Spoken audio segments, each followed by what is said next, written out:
जनता party के जिला के प्रभारी श्री प्रमोद शंकर सिंह जी, डॉक्टर अनिल सिन्हा जी, जितेंद्र कुमार जी, अशोक पांडे जी, गुड्डू सिंह जी, लाल बाबू सिंह जी, काशीनाथ प्रसाद जी, प्रोफेसर मुनीर दुबे जी, राजकुमार गुप्ता जी, विनोद कुशवाहा जी, सुभाष सिंह जी, रामजीवन बैठा जी और भारतीय जनता पार्टी, जदयू और सहयोगी दलों के सभी पदाधिकारी और भारी संख्या में इस रक्सौल विधानसभा क्षेत्र से जुड़े हुए उपस्थित भाइयों बहनों, यह भारत के इतिहास को रचने वाली धरती है। याद करिए, इसी धरती के पास महर्षि वाल्मीकि ने अपना आश्रम, माननीय सांसद डॉक्टर संजय जायसवाल जी, लोकप्रिय प्रत्याशी भारतीय जनता पार्टी श्री प्रमोद कुमार सिन्हा जी, उत्तर प्रदेश विधानसभा के सदस्य श्री जयमंगल कनौजिया जी, भारतीय जनता पार्टी के जिला के प्रभारी श्री प्रमोद शंकर सिंह जी, डॉक्टर अनिल सिन्हा जी, जितेंद्र कुमार जी, अशोक पांडे जी, गुड्डू सिंह जी, लाल बाबू सिंह जी, काशीनाथ प्रसाद जी, प्रोफेसर मुनीर दुबे जी, राजकुमार गुप्ता जी, विनोद कुशवाहा जी, सुभाष सिंह जी, रामजीवन बैठा जी और भारतीय जनता पार्टी, जदयू और सहयोगी दलों के सभी पदाधिकारी और भारी संख्या में इस रक्सौल विधानसभा क्षेत्र से जुड़े हुए उपस्थित भाइयों बहनों, यह भारत के इतिहास को रचने वाली धरती है।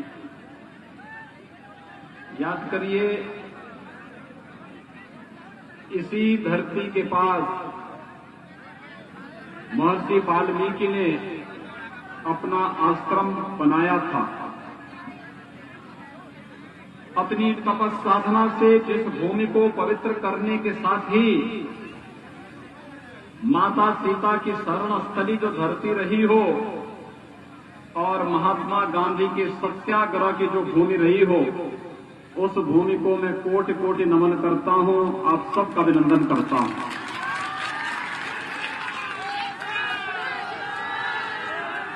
भाइयों बहनों,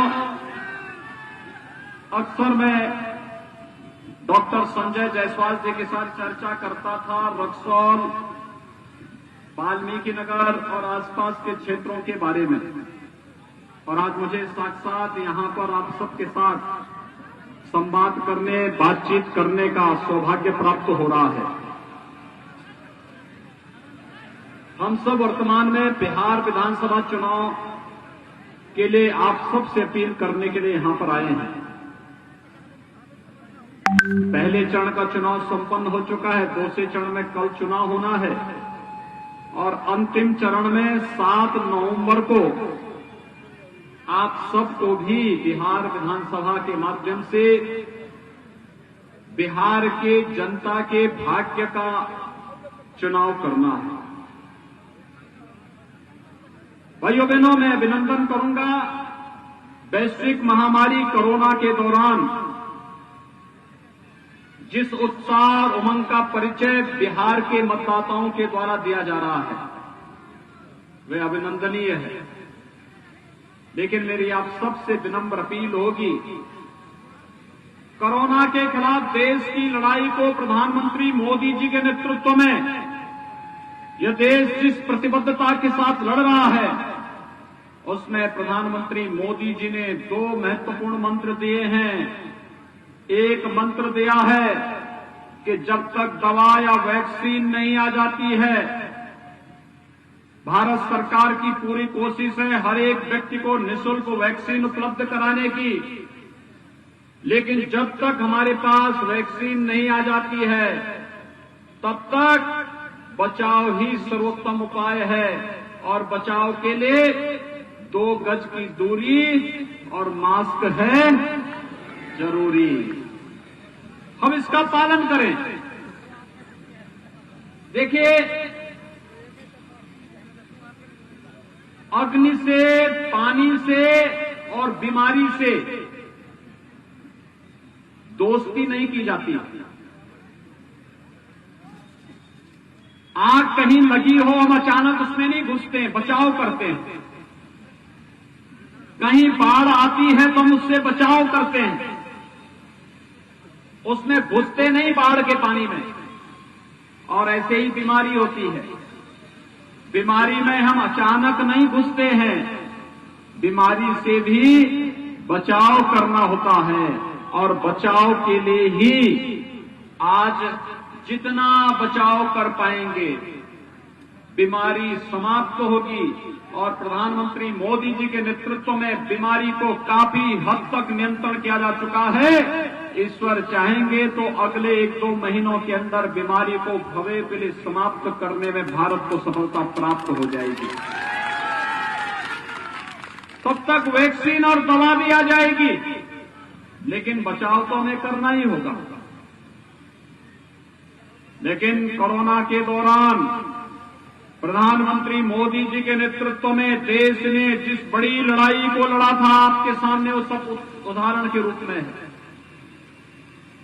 कितनी मजबूती के साथ लॉकडाउन होते ही प्रधानमंत्री गरीब कल्याण पैकेज की घोषणा, हर गरीब को राशन देंगे, जनधन अकाउंट धारी जितनी भी माताएं होंगी उनके अकाउंट में 500 रुपए महीने उपलब्ध करवाएंगे, हर किसान के खाते में 2000 रुपए उपलब्ध करवाएंगे, वृद्धावस्था पेंशन, विधवा पेंशन और दिव्यांगजनों के पेंशन के खाते में अतिरिक्त पैसा उपलब्ध करवाएंगे। ये सभी कार्य समय से हो रहे थे, लेकिन साथ ही साथ जब व्यापक पैमाने पर हमारे प्रवासी कामगार और श्रमिकों ने पलायन किया, कोई महाराष्ट्र से, कोई दिल्ली से, कोई पंजाब से, कोई राजस्थान से, अलग अलग जगहों से आए, भले ही वहां पर उनकी उपेक्षा होती रही होगी, लेकिन भारत सरकार ने और उत्तर प्रदेश सरकार ने आपके साथ खड़े होकर के पूरी तरह सहयोगी भूमिका में आपके साथ खड़े हुए थे। लोग मुझसे पूछते थे कि आखिर बिहार के प्रवासी लोगों के लिए आप इतने चिंतित क्यों हैं, भारत सरकार चिंतित क्यों है? मैंने कहा, देखो, बिहार का नागरिक हमारे लिए माता सीता के मायका का नागरिक है, उसके प्रति हमारी जिम्मेदारी है।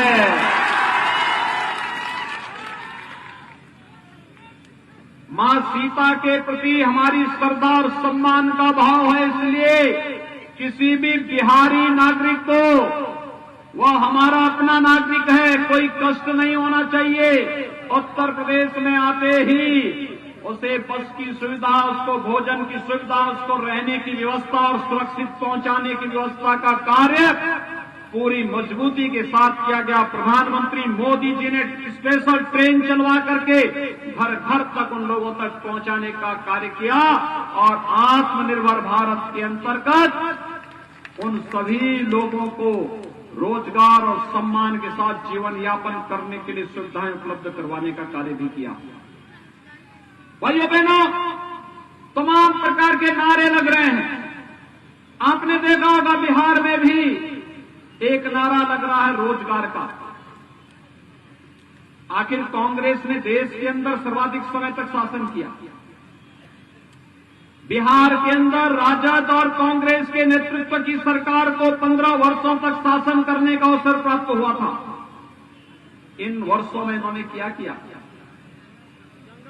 इन्होंने रोजगार नहीं दिया, गरीब को मकान नहीं दिया, बिजली के कनेक्शन नहीं दिए, रसोई गैस का कनेक्शन नहीं दिया, गरीबों को स्वास्थ्य बीमा का कवर भी नहीं दिया, किसानों को प्रधानमंत्री किसान सम्मान निधि नहीं दिया, रोजगार नहीं दिया। इनके शासनकाल में तो नौकरी और रोजगार बिकता था, गरीबों को खाद्यान्न नहीं मिलता था, लेकिन जानवरों का चारा भी ये लोग चट कर जाते थे। यही तो इनकी पहचान थी। ये लोग रोजगार का झुंझुना लेकर के एक बार फिर से आंखों में धूल झोंकने का कार्य कर रहे हैं। और बिहार के नौजवानों, आपकी ऊर्जा और आपकी प्रतिभा पर पूरा देश गौरव की अनुभूति करता है, इसलिए इनके बहकावे में आने की आवश्यकता नहीं है। प्रधानमंत्री मोदी जी के नेतृत्व में 6 वर्षों से आप देख रहे होंगे, पूरे देश के अंदर 3 करोड़ गरीबों को एक आवास उपलब्ध करवाया गया। 4 करोड़ गरीबों को विद्युत के निःशुल्क कनेक्शन उपलब्ध करवाए गए। 8 करोड़ गरीबों को रसोई गैस का निःशुल्क कनेक्शन उपलब्ध करवाया गया। 10 करोड़ गरीबों को एक शौचालय उपलब्ध करवाया गया। 12 करोड़ गरीबों के लिए, किसानों के लिए प्रधानमंत्री किसान सम्मान निधि में सालाना 6,000 रुपए की व्यवस्था की गई। और भाइयों बहनों, 15 करोड़ युवाओं के लिए प्रधानमंत्री मुद्रा योजना के माध्यम से आर्थिक स्वावलंबन का रास्ता निकाला गया। 35 करोड़ गरीबों के लिए जनधन अकाउंट बैंकों में खोले गए। 50 करोड़ गरीबों के लिए आयुष्मान भारत में 5 लाख रुपए का स्वास्थ्य बीमा का कवर देने का कार्य किया। और 80 करोड़ लोगों को कोरोना कालखंड में निःशुल्क खाद्यान्न उपलब्ध कराने का कार्य किसी ने किया है? प्रधानमंत्री मोदी जी ने किया है। यानी विकास सबका, सम्मान सबका, योजनाओं का लाभ सबको, लेकिन तुष्टीकरण किसी का नहीं। हम विकास सबका करेंगे, बिना भेदभाव के, न मत, न मजहब, न क्षेत्र, न भाषा, न जाति, न परिवार। भारतीय जनता पार्टी के लिए तो देश की 135 करोड़ जनता ही परिवार है। मोदी जी का यही परिवार है। नीतीश जी का बिहार की 11 साढ़े 11 करोड़ की जनता ही परिवार है। हमारे लिए परिवार, जाति, मत, मजहब, क्षेत्र, भाषा, इसका कोई मतलब नहीं होता है। हमारे लिए तो हर गरीब, हर गांव, हर किसान, हर नौजवान, हर महिला हमारे अपने परिवार का हिस्सा है। हम उसके साथ कोई भेदभाव नहीं कर सकते। लेकिन जिन्होंने जातिवाद का नारा देकर के अपने परिवार का ही भरण पोषण किया हो, जिन्होंने देश के अंदर लूट खसोट करके परिवार को बेईमानी और भ्रष्टाचार करने की छूट दे दी हो, और जिन्होंने बिहार के अंदर शासन के दौरान एक परिवार विशेष को ही फलने फूलने, लूट खसोट करने की पूरी अनुमति दी हो, नौजवानों की नौकरियों पर डकैती डालने का कार्य हो, गरीबों की योजनाओं पर डकैती डालने का कार्य हो, या फिर बिहार के नौजवानों के सामने पहचान का संकट करने का कार्य इन्होंने किया हो, ये सब किसी से छुपा हुआ नहीं है। और इसलिए भाइयों बहनों, हम सब आपके पास आए हैं आपसे कहने के लिए, मोदी जी ने सबका काम किया। और उन्होंने जब मई 2019 में दूसरी बार प्रधानमंत्री पद की शपथ ली, तब उनसे पूछा गया कि मोदी जी पहले कार्यकाल की उपलब्धियां तो देश के सामने, अगले कार्यकाल में क्या करेंगे? मोदी जी ने कहा, पहले कार्यकाल गरीबों के उत्थान के लिए और दूसरा कार्यकाल देश के उत्थान के लिए। लोग समझ नहीं पा रहे थे देश के उत्थान का मतलब क्या है, लेकिन आज समझ में आया है। जब भाइयों बहनों याद करिए, 2008 में कांग्रेस नेतृत्व की सरकार थी देश में, मुंबई में आतंकी हमला होता है। आतंकी हमले के समय सैकड़ों लोग मारे गए थे, व्यापारी मरे थे, जवान शहीद हुए थे, और पूरा देश बोल रहा था कि पाकिस्तान के द्वारा प्रायोजित आतंकवाद है, पाकिस्तान को इसका सबक सिखाया जाना चाहिए। और जब पाकिस्तान को इसका जवाब देने की बात आती थी, कांग्रेस नेतृत्व की सरकार कहती थी कि कहीं पाकिस्तान को हम हमला करेंगे तो पाकिस्तान में एटम बम है, पाकिस्तान एटम बम का उपयोग कर देगा। भाइयों बहनों, आज आप देख रहे होंगे पुलवामा में हमारे सीआरपीएफ के जवानों पर आतंकी हमला हुआ था, और पुलवामा में आतंकी हमला होने के बाद प्रधानमंत्री मोदी जी ने कहा था कि देश इसका जवाब देगा, और जवाब कैसे दिया? भारत के बहादुर जवानों ने पाकिस्तान के अंदर घुस करके आतंकी कैंपों को नष्ट करने का कार्य किया था। अभी 3 दिन पहले आपने टेलीविजन में बहस देखी होगी पाकिस्तानी संसद की, जिसमें पाकिस्तान के अंदर पाकिस्तान के मंत्री, पाकिस्तान के स्पीकर, पाकिस्तान के सांसद कह रहे हैं कि पुलवामा में अगर विंग कमांडर को पाकिस्तान वापस नहीं करता तो उस बैठक में वहां के सेना प्रमुख भी थे, उनके विदेश मंत्री भी थे, उनके रक्षा मंत्री भी थे, प्रधानमंत्री भी थे, और एक ही चर्चा हो रही थी कि 24 घंटे के अंदर विंग कमांडर अभिनंदन को वापस नहीं किया तो पाकिस्तान का अस्तित्व समाप्त हो जाएगा, और पाकिस्तान का अस्तित्व समाप्त हो जाएगा। ये भय पाकिस्तान के सेना प्रमुख को पसीनों से तर कर रहा था, उनके पैर कांप रहे थे। यह भय पाकिस्तान के विदेश मंत्री और वहां के प्रधानमंत्री को भी था, वहां के रक्षा मंत्री को भी था। ये सच सबने देखा। और भाइयों बहनों, ये है नया भारत। मोदी जी के नेतृत्व में एक भारत श्रेष्ठ भारत की परिकल्पना कैसे साकार होती है, यह उदाहरण है हमारे सामने। और इसी प्रकार का कार्य आपने देखा होगा, 1952 से भारतीय जनता पार्टी के कार्यकर्ता एक नारा लगाते थे, एक देश में 2 प्रधान, 2 निशान और 2 विधान नहीं चलेंगे, नहीं चलेंगे। भारत का संविधान जम्मू कश्मीर के अंदर भी उसी प्रकार से लागू होना चाहिए जैसे बिहार के अंदर लागू होता है, और बिहार के लोगों को भी जम्मू कश्मीर के अंदर जमीन खरीदने की छूट उसी प्रकार से होनी चाहिए जैसे किसी अन्य राज्य के लोग बिहार के अंदर जमीन खरीद सकते हैं। और भाइयों बहनों, जो काम कांग्रेस नहीं कर पाई, राजद नहीं कर पाया, कोई अन्य दल नहीं कर पाया, वह काम मोदी जी ने कर दिया है कि जम्मू कश्मीर में भी बिहार का नौजवान अगर सर्विस कर रहा है, वहीं जमीन खरीद सकता है, वहीं मकान बनाने का कार्य कर सकता है। यह कार्य भी मोदी जी ने करके दिखाया। कश्मीर से धारा 370 समाप्त कर दी गई, यानी आतंकवाद की ताबूत पर अंतिम कील ठोकने का कार्य कर दिया। अब याद करना, न इस पार न उस पार, न माओवादी बोल पाएगा न नक्सलवादी बोल पाएगा। इसके बाद इन्हीं की जय यानी राम नाम शब्द है कि यात्रा निकलने वाली है।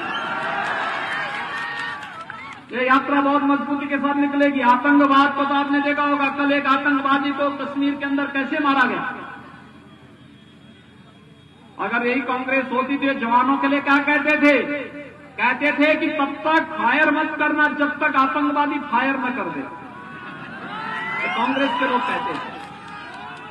और आज तो कहा जाता है कि देश की तरफ, भारत की जनता की तरफ कोई टेढ़ी नजरों से देखने का कार्य करेगा तो उसकी आंखों को तस्तरी में परोस करके देश की जनता के सामने प्रस्तुत कर दो। भाइयों बहनों, ये है नया भारत, मोदी जी का न्यू इंडिया। इस न्यू इंडिया में हर व्यक्ति की सुरक्षा के लिए, हर नागरिक के सम्मान के लिए और भारत के आन मान और शान के लिए किसी भी प्रकार की उसके खिलाफ कोई भी टिप्पणी करने की कोई गुंजाइश नहीं है। और भाइयों बहनों, इस नए भारत पर हम सबको गौरव की अनुभूति करनी चाहिए। मैं अक्सर बिहार आता था और बिहार में जब भी मैं आता था लोग मुझसे पूछते थे, योगी जी बताइए, आप लोग बार बार कहते हैं कि रामलला हम आएंगे, मंदिर वहीं बनाएंगे, क्या तारीख बताएंगे, क्या तारीख भी बताएंगे? और भाइयों बहनों, आज तो मैं आप सबको अभिनंदन करने के लिए आया हूं। मेरी हार्दिक इच्छा थी जब भारत के यशस्वी प्रधानमंत्री जी के द्वारा अयोध्या में राम जन्मभूमि के भूमि पूजन और शिलान्यास के कार्य को आगे बढ़ाने का कार्य का शुभारंभ हुआ था, तो मेरी इच्छा थी बिहार के हर गांव का प्रतिनिधित्व भी उत्तर प्रदेश में हो। लेकिन कोरोना की बीमारी के कारण हम ये कार्य नहीं कर पाए। और भाइयों बहनों, मैं अभिनंदन करूंगा उत्तर प्रदेश के लिए, देश के लिए जितना महत्वपूर्ण है उतना भी उससे ज्यादा महत्वपूर्ण बिहार के लिए है, क्योंकि हम जब मर्यादा पुरुषोत्तम भगवान श्री राम की बात करते हैं तो जय सीताराम कहते हैं।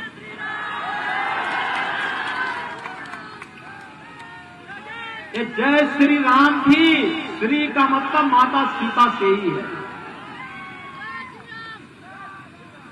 भाइयों बहनों, उससे ज्यादा महत्व बिहार के लिए है कि आज जो बिहार के लोगों का सपना था, अयोध्या में 500 वर्षों से जिस पीड़ा को लेकर के संघर्ष कर रहा था, एक एक बिहारी संघर्ष करता था और कहता था कि माता सीता का इस सपना अयोध्या में भगवान राम का भव्य मंदिर के निर्माण का मार्ग प्रशस्त हो, कौन करेगा? आखिर वह कार्य भी मोदी जी ने पूरा कर दिया। ये है नया भारत। और इसलिए भाइयों बहनों, आज हम सब आपके बीच आए हैं आपसे कहने के लिए, बिहार विधानसभा का चुनाव चल रहा है। कल प्रधानमंत्री मोदी जी ने आकर के कहा भी, डबल इंजन की सरकार कैसे कार्य करती है। केंद्र में मोदी जी और बिहार के अंदर नीतीश जी के नेतृत्व में जब सरकार एक साथ मिलकर के कार्य करेगी तो भारत का सपना साकार होगा, हर गरीब के घर तक विकास पहुंचेगा, हर नौजवान के हाथ को रोजगार आएगा। और इस रोजगार और विकास के लिए आज बिहार के अंदर एनडीए की सरकार आवश्यक है। और इसलिए आप सबसे अपील है, जहां कहीं भी भारतीय जनता पार्टी, जदयू और सहयोगी दलों के प्रत्याशी चुनाव लड़ रहे हैं, इन सबको भारी बहुमत से विजयी बनाने की अपील करने के लिए आज विशेष रूप से मैं आपके बीच आया हूं। ये क्षेत्र वैसे भी डॉक्टर संजय जायसवाल जी बिहार के लोकप्रिय भारतीय जनता पार्टी के अध्यक्ष के रूप में कार्य कर रहे हैं। कोरोना कालखंड के दौरान सेवा ही संगठन का उदाहरण बनाकर के भारतीय जनता पार्टी के एक एक पदाधिकारी को, एक एक कार्यकर्ता को जनता की सेवा के लिए घर घर तक भेजने का जो कार्य उन्होंने किया वो अभिनंदनीय है। और आज के इस अवसर पर मैं उनका अभिनंदन करते हुए आप सबसे अपील करूंगा, भारतीय जनता पार्टी ने श्री प्रमोद कुमार सिन्हा को रक्सौल विधानसभा सीट से अपना प्रत्याशी बना करके आप सबके बीच में उतारा है। भाइयों बहनों, इतनी भारी संख्या आपकी यहां पर है। आप सबसे मेरी अपील है, विकास के लिए और समृद्धि के लिए हमें जाति से ऊपर उठना पड़ेगा, क्षेत्र मत मजहब से ऊपर उठना पड़ेगा। और इसके लिए भारतीय जनता पार्टी ने प्रमोद कुमार सिन्हा को अपना प्रत्याशी बनाकर आपके बीच उतारा है। यहां पे जितने लोग हैं सब प्रमोद जी को, भारतीय जनता पार्टी को वोट देंगे ना? सभी लोग पीछे भी जो वहां कुर्सियों में बैठे हुए हैं, स्टेडियम की कुर्सियों में, इधर भी उधर भी, सभी लोग थोड़ा आप भी बोलिए, आप लोग सभी वोट देंगे? सभी लोग सहमत हैं? आप सबसे अपील है, आपके पास स्मार्टफोन होगा, स्मार्टफोन से अपने नातेदार, रिश्तेदार, मित्र, शुभचिंतक जो भी होगा, इन सबसे अपील कि जहां से भी भाजपा और जदयू के प्रत्याशी लड़ रहे हैं, इनको भारी बहुमत से विजयी बनाने में आप योगदान देंगे। श्री प्रमोद कुमार सिन्हा को कमल चुनाव चिन्ह पर 7 नवंबर को होने वाले चुनाव में भारी बहुमत से विजयी बनाने की अपील करते हुए आप सबको मैं अपील करूंगा, भारी बहुमत से विजयी बनाएं। यही अपील करते हुए वाणी को देता हूं विराम। जय जय श्री राम, जय जय श्री राम, जय जय श्री राम, जय जय श्री राम।